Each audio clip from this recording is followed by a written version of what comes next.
Il faut indiquer que, conformément aux instructions du président de la République, nous avons effectué une mission importante avec 6 membres du gouvernement et avec des hauts responsables d'administration de différents ministères, donc à Washington.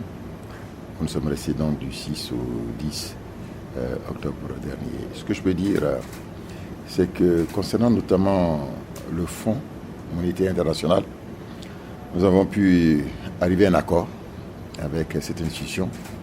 C'est un programme triennal qui couvrira la période 2017-2019 avec une possibilité de tirage déjà dès la fin de l'année 2016.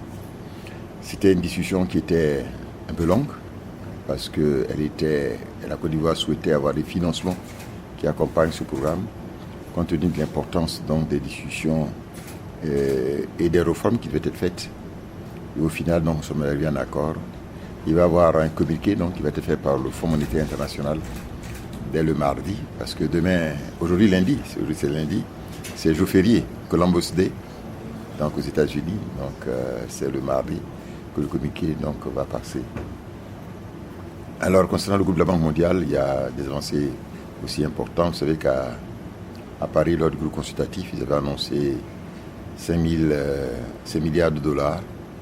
Et en fait, on se rend compte que si les choses avancent au rythme auquel ça a commencé, on pourra dépasser donc ces montants-là, notamment en ce qui concerne, disons que MIGA, et en ce qui concerne les SFI, parce qu'il y a des grands projets qui les intéressent, notamment dans le domaine de l'électricité, vous savez, avec Azito, Cyprel, mais aussi avec les barrages hydroélectriques et les centrales thermiques, et le secteur aussi d'éducation, alphabétisation, qui les intéresse particulièrement. Nous avons beaucoup aussi insisté, ils sont donc d'accord sur le dossier des routes au niveau de la Côte d'Ivoire, les routes à bitumées, notamment à réhabiliter, à bitumer au niveau de la Côte d'Ivoire. Au-delà de ça, nous avons fait plusieurs, participations donc ce qu'ils appellent les panels là-bas.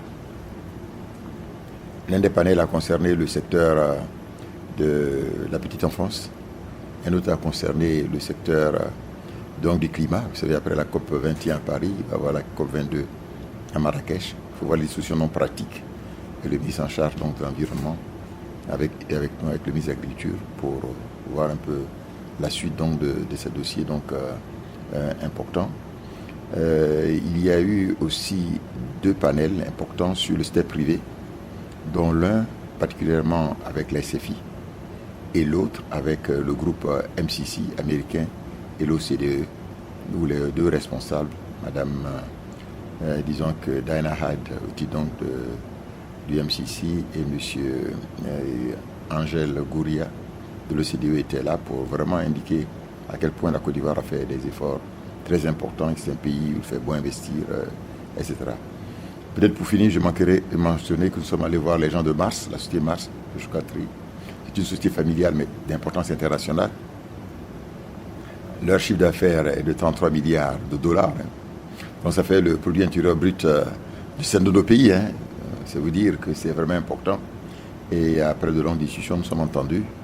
On va avoir un MOU, c'est-à-dire un accord donc, d'entente qui va être prêt pour dans une période maximum de 6 mois.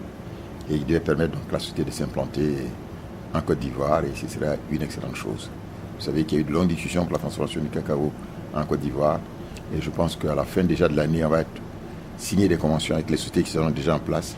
Et mars, bon, ce sera donc dans le premier trimestre de l'année 2017. Voilà un peu l'essentiel de nos déplacements donc, sur Washington. Merci. C'est nous qui vous remercions.